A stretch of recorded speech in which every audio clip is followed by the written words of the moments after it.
Hey everyone, this is Michael again, and welcome to the SmackDown review. And this was SmackDown's go-home show for Hell in a Cell, which is this Sunday, which I am going to review Hell in a Cell this Sunday, so be on the lookout for that. But as for SmackDown tonight, tonight's SmackDown was terrible. This was an awful show tonight. What did we get on the show tonight? We had the in-ring debut of Commander Azeez, where he teamed with Apollo Crews to take on Kevin Owens and Big E. And technically, we've seen Commander Azeez in the ring, but we saw him when he was originally Babatunde on Raw Underground, or Raw Fairground, as I call it. We all saw him doing that when he was on Monday Night Raw and Raw Underground. So technically he was in the ring for that. But WWE, they're like, oh yeah, let's make us forget that even happened with Commander Azeez just destroying guys in the ring when Raw Underground was still on Monday Night Raw. That was a total failure. Raw Underground, Raw Fairground.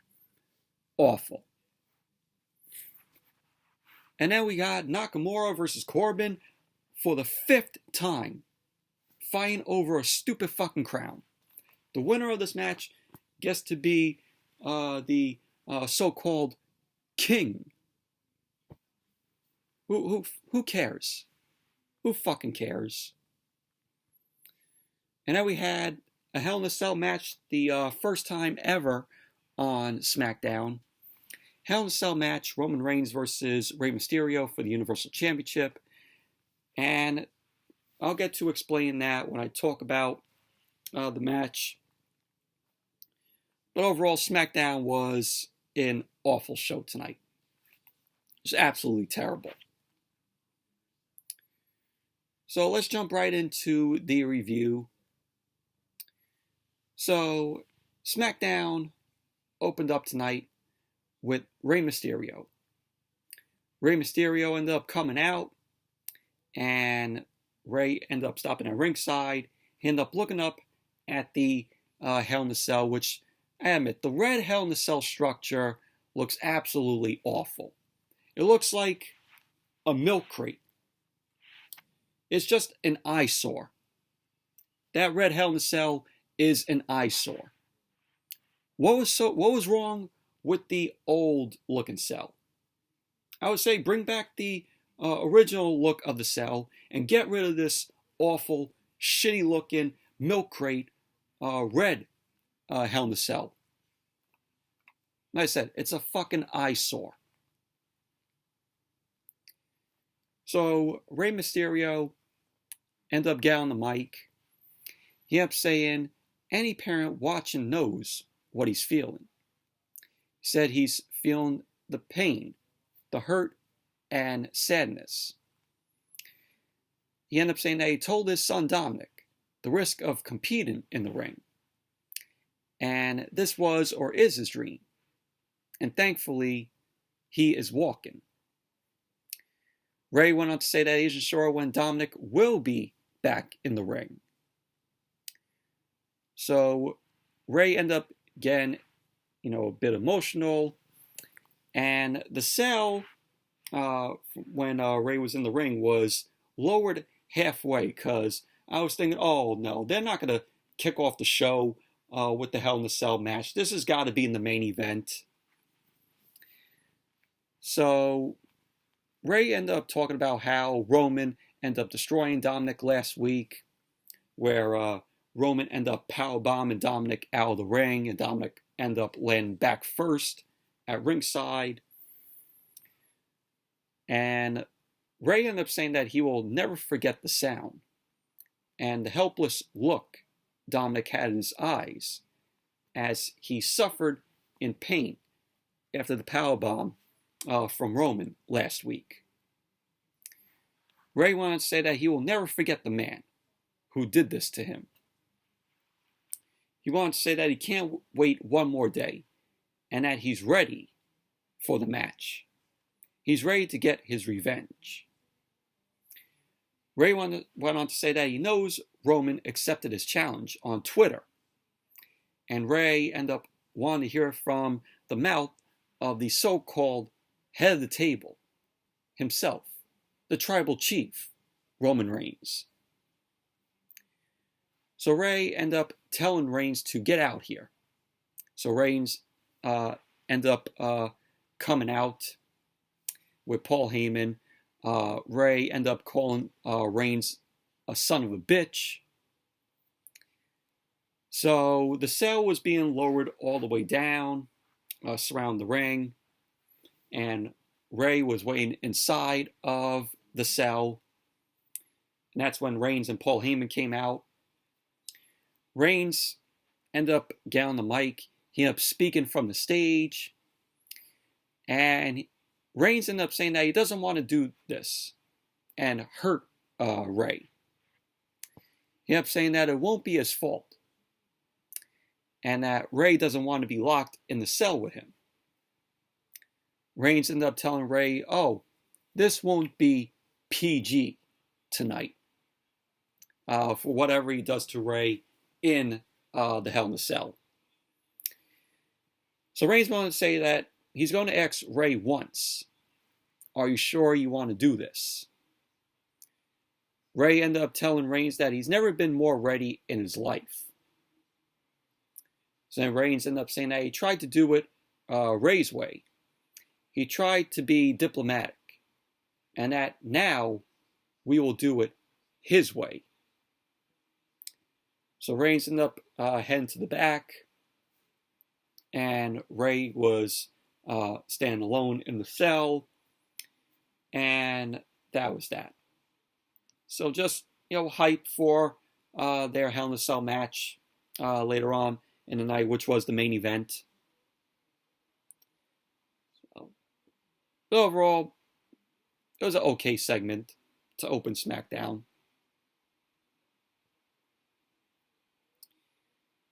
And then we had Apollo Crews and Commander Azeez versus Big E and Kevin Owens.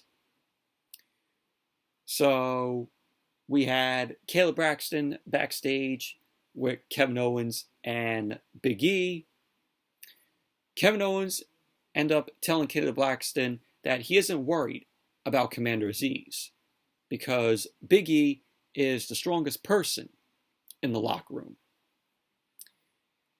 Big E then went on and joked about there still being some tension between him and his partner. So pretty much that was basically that. So Apollo Crews and Commander Azeez were in the ring, and out came Big E, and then Kevin Owens. And then we had Sami Zayn end up coming out. Sami Zayn was taunting Kevin Owens, and Sami Zayn was like, oh, I'm going to be on commentary. I'm going to do commentary. So there you go. We had Sami Zayn on commentary for the match. But overall, this tag team match, was solid, in my opinion. So the match started off with Apollo Crews going at it with Big E. Big E ended up throwing Apollo Crews across the ring. Owens came in. Big E ended up hitting the splash on Apollo Crews. And then Kevin Owens ended up hitting the senton. And Apollo Crews ended up kicking out at 1. Kevin Owens then worked on Apollo Crews in the corner. Big E ended up tagging back in. Apollo Crews ended up countering. And Big E ended up grabbing Apollo Crews, dropped him on his head with a suplex. Went for the cover. Apollo Crews ended up kicking out at 2. Big E then ended up going for a vertical suplex, but Apollo Crews ended up getting out and delivered a knee to Big E's head. Commander Azeez ended up tagging in, and Commander Azeez ended up doing pretty decent here in this match. And Commander Azeez ended up working on Big E. Azeez ended up leveling Big E with a big boot. So Big E ended up rolling out to the floor to take a breather. Commander Azeez ended up following out of the ring, ended up scooping Big E and slamming him on the floor in front of the commentary table. So SmackDown went to commercial. Then when SmackDown came back, we saw Commander Azeez end up locking in a submission on Big E. Big E ended up fighting out, but Commander Azeez was still working on him, ended up decking Big E, delivered a suplex in the middle of the ring. Commander Azeez then sent Big E face first into the corner. Commander Azeez delivered another vertical suplex to Big E in the middle of the ring. So Commander Azeez was holding Big E down on the mat, holding him with one arm, started taunting him. Commander Azeez ended up going to drop a elbow, but Big E ended up rolling out of the way. So at the end of the match, we had Sami Zayn. He started taunting Kevin Owens as the referee was counting. Kevin Owens ended up running back into the ring, and Commander Azeez ended up delivering the Nigerian nail to Kevin Owens. So Commander Azeez went for the cover. And there you go. Commander Azeez and Apollo Crews ended up winning the match. Post-match, Sami Zayn then retreated to the stage. He was laughing at Kevin Owens. Commander Azeez then grabbed Kevin Owens once again, and Azeez ended up delivering another Nigerian nail to Kevin Owens. Apollo Crews then grabbed his Intercontinental Championship, started raising it in the air. So then the camera ends up cutting backstage, and we see Sami Zayn just pointing at Kevin Owens, who was gasping for air on the TV screen. So Sami Zayn was just laughing there. And Caleb Braxton was there. So that was that. Sami Zayn just laughing at Kevin Owens backstage. But overall, this was a solid tag team match, in my opinion.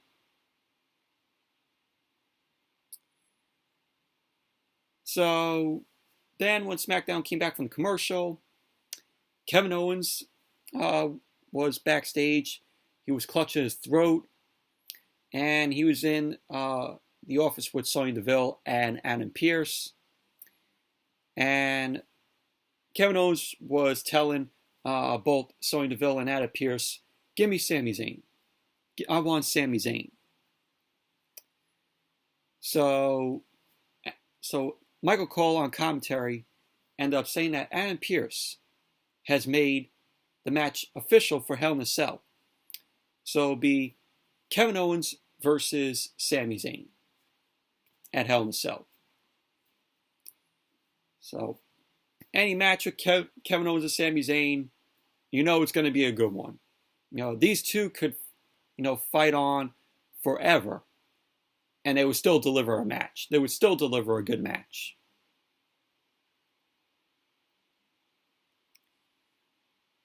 So then we had Nakamura and Corbin, the battle for the crown.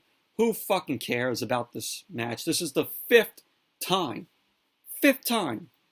that we've seen Nakamura and Corbin going at it, fighting over a stupid fucking crown. And what was funny was they had the crown on a spinning stool, and the crown was just spinning around like it was some sort of prized possession. What? Awful. Absolutely awful. Treating the crown like it's some possession. But Nakamura ended up winning. Kinshasa to Corbin. So Nakamura ends up winning the match. Nakamura gets the win and gets the crown. So post-match, we had Greg Hamilton announce Nakamura as the true king of WWE. So Nakamura ends up going back up the ramp, as does Rick Boogs. So Rick Boogs, of course, was playing Nakamura's theme on his guitar. So Nakamura ended up heading to the stage, ended up taking a seat in Corbin's throne. Rick Boogs ended up taking the crown, ended up placing it on Nakamura's head. Corbin was fucking crying in the ring. I'm not king. Yeah. Crying in the ring. Unbelievable. 5th time we've seen this match. Who gives a shit? Who cares? While Nakamura and Corbin were fighting over a stupid crown. So moving on. So then we had Bianca Belair ended up coming out. Bianca came out for a face-off with Bayley before Hell in a Cell this Sunday. Bianca ended up going on about Bayley and how she will retain her title this Sunday at Hell in a Cell. So Bianca ended up calling Bayley out to the ring for their face-off. But Bayley didn't even come out here. Bianca Belair ended up going on to say that Bayley's games are almost work because it's rough when someone laughs in your face. Pretty much this is what this whole feud has been, just Bayley end up laughing. That's all this feud has been. It's just Bayley laugh and laugh and laugh and laugh. So Bianca ended up saying that she almost felt like that little girl who was back with her bullies again, trying to make her feel less than when in reality she was so much more than they could ever be. Bianca went on to say that it didn't make her second guess herself, and that she's not that little kid anymore. She wanted to say that she doesn't let what anyone think of her define her, including what Bayley thinks. So Bianca went on about how she fought to get where she is, so now she's loud, proud, and unapologetically her.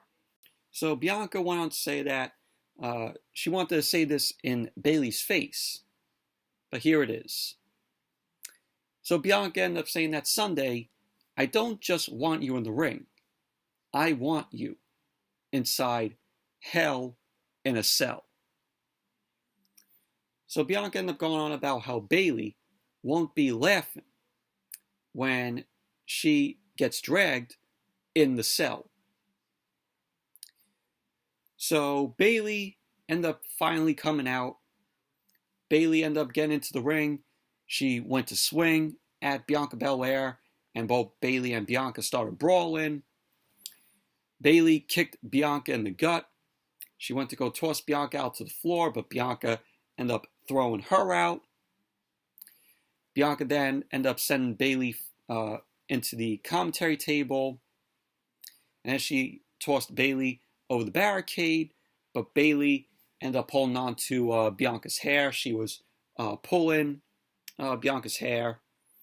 Bayley was using Bianca's hair to yank her into the barricade, but Bayley ended up coming back over the barricade, started working on Bianca, ended up bringing her back into the ring. Bayley ended up charging at Bianca, delivered a shot to Bianca. Bayley then dropped her with the Rose Plains in the middle of the ring.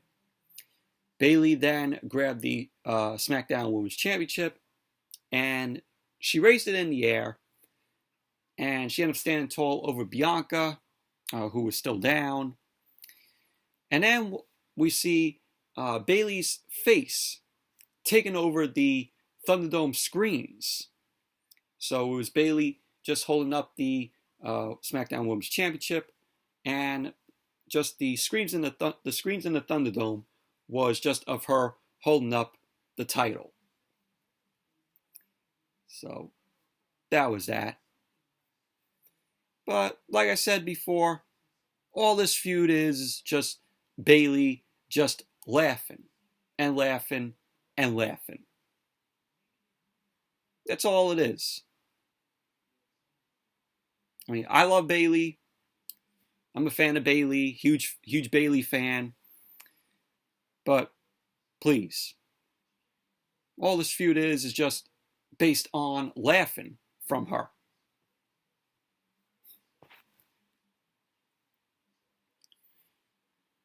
So then we had Roman Reigns. He was in his locker room with Paul Heyman. Jimmy Uso ended up coming in. So Jimmy ended up saying that he thought about what Roman said last week about representing the family and being their best. He said that he was right, that Roman was right. So Jimmy ended up saying that he might not agree with everything Roman says or does, but they are blood. They are family. So Reigns then ended up asking Jimmy where Jay is. Jimmy ended up telling Roman that he hasn't heard from Jay all week. He ended up saying that he's tried to call and text and stop by his house, and he didn't hear nothing from Jay. So Jimmy ended up saying that if Roman needs his help tonight, he'll be there. So Reigns was like, no. He needs Jimmy to find Jay. So Reigns ended up saying that Jimmy needs Jay, and their family is better when complete.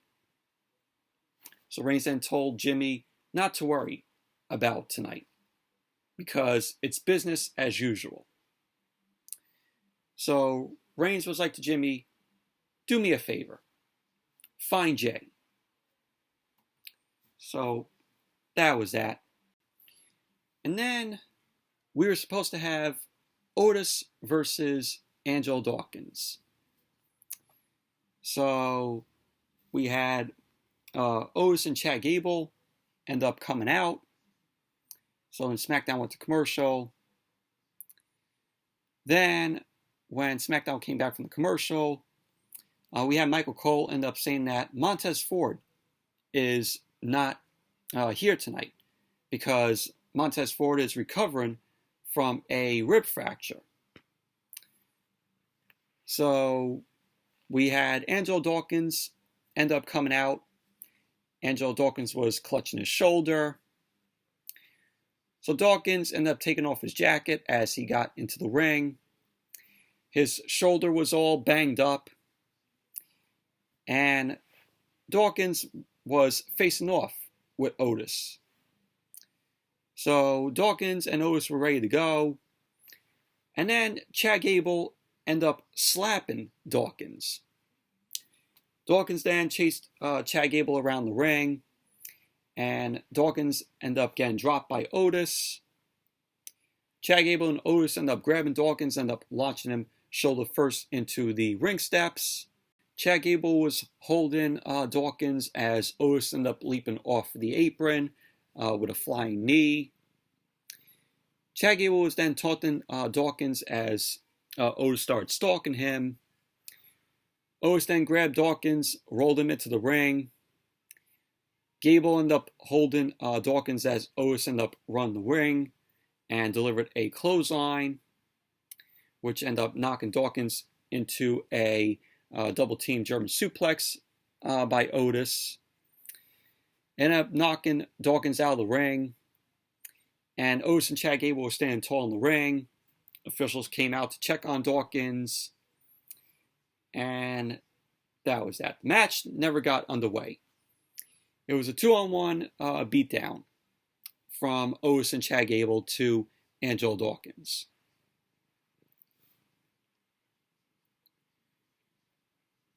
So then we saw Cesaro backstage. Cesaro was backstage with Caleb Braxton. Caleb Braxton ended up asking Cesaro if the rivalry with Seth Rollins has gone too far. Cesaro was like, oh, I don't think it's gone far enough. So Cesaro ended up talking about Rollins stomping his head and ended up putting him on a stretcher. He He kept saying that he loves what he does and that he worked hard for a very long time to get where he's at. Cesaro wanted to say that Rollins tried to take that from him.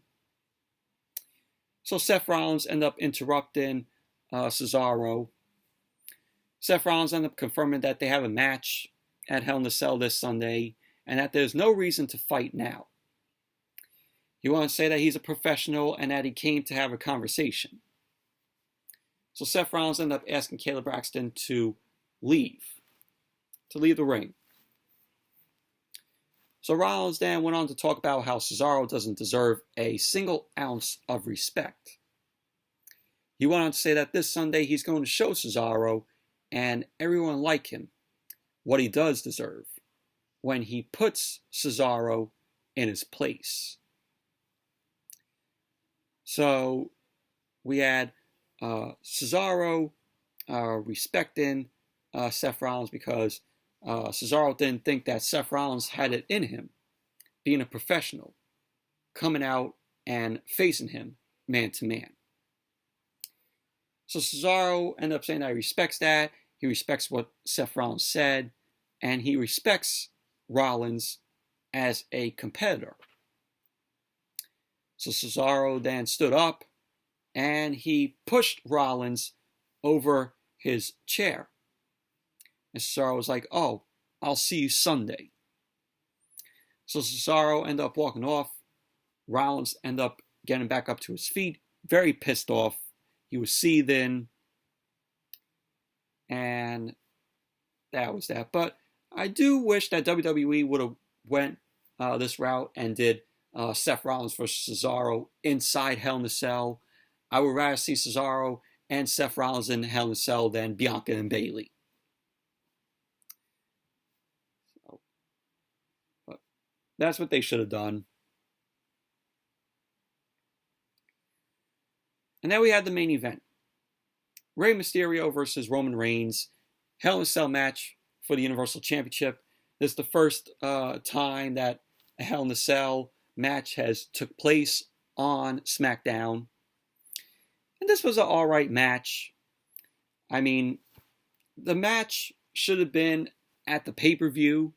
I think having too many commercials just killed the flow a little bit of the match, in my opinion. They should have saved this for Sunday at Hell in a Cell, at the pay-per-view.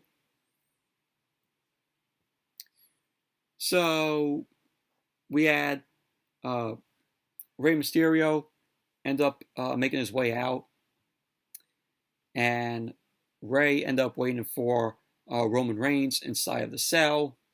So Roman ended up making his way out along with Paul Heyman.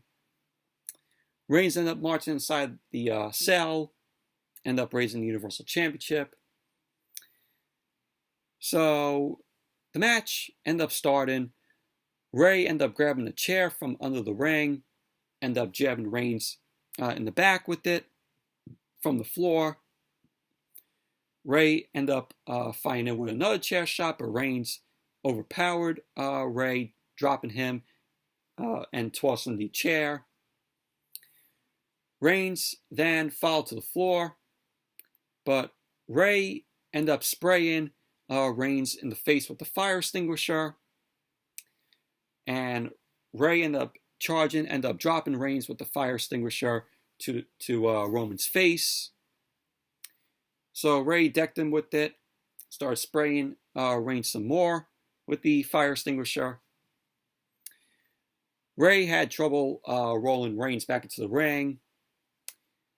So Reigns ended up rolling back out to the floor for a breather. Rey Mysterio then went under the ring again, and he grabbed the toolbox. Rey ended up holding the toolbox. He ended up charging at Reigns and smashed Reigns in the face with the toolbox. And SmackDown went to commercial. Then when SmackDown came back from the commercial, Rey was continuing to dominate on Roman, and he was using a chair on Roman in the ring. Reigns ended up sitting on the apron for a breather. Rey ended up placing a chair against his back. He ended up running and then kicked it into Reigns' back. He kicked the chair into Reigns' back. Rey ended up driving the edge of the chair into Reigns' throat to keep him down on the apron. Then we saw Rey end up unfolding the chair. He placed the chair around Roman's neck, and he shoved Roman face first into the wall of the cell, and he did it again, and Reigns was gasping for air. Rey then shoved Reigns into the ring post with the chair still wrapped around his neck. So Reigns ended up decking Rey to get control of the match. Reigns ended up charging at ringside to deliver a spear to Rey, but Rey ended up moving, and Reigns ended up crashing through a table that was just leaning against the cell. So Reigns was down. Rey ended up grabbing Reigns, but Reigns reversed it and kicked Rey in the gut. Reigns then ended up driving an elbow into Rey and then rolled him back into the ring. Rey then ended up cutting off Reigns, tried to go for a sunset bomb from the apron into the cell wall, but Reigns ended up fighting back. Reigns ended up going for a power bomb into the cell wall, but Rey ended up reversing it. He started unloading with right hands while he was on Reigns' shoulders. Reigns blocked the Hurricanrana and then swung Rey back and forth into the cell and the ring post. So we had, at the end of the match, Roman ended up locking in the guillotine. So Rey ended up tapping out. So Roman ended up winning the match, retaining the Universal Championship. Post-match, the cell was raised above the ring. Paul Heyman ended up bringing in the Universal Championship. Reigns then ended up raising the title in the air. And Jim Uso ended up coming into the ring. Jim Uso raised Reigns' arm in the air. He was standing tall with Roman. So we saw Rey barely able to pull himself up to his feet using the ropes. Reigns ended up going over to Rey and attacked Rey once again, locked in the guillotine. Reigns was ragdolling Rey in the guillotine. He ended up dropping Rey back down to the mat. So Jimmy Uso and Paul Heyman were looking on. Reigns ended up raising the Universal Championship again while he was talking trash to Rey. So pretty much that was how SmackDown went off the air tonight. Overall, this was an alright Hell in a Cell, but this show took place this Sunday at the pay-per-view. The commercials ruined the flow of this match, in my opinion. But still, it was alright. It was an alright match. But overall, show was terrible tonight, in my opinion. But anyways, that's it for the SmackDown review. Thank you all for watching. Hope you all enjoyed this review. Definitely give the video a thumbs up, comment, and subscribe. And I will see you all tomorrow for the AEW Dynamite review. Which tonight, well, I'm doing this now. It's 1:23 a.m., so it's Saturday morning. But last night, Dynamite was the final Dynamite for Friday, which, you know, glad, because Dynamite is going to be on Saturday night next week. So it was the final Dynamite on Friday. So I'll be reviewing Dynamite tomorrow night, and then Hell in a Cell this Sunday. So till then, see you all later.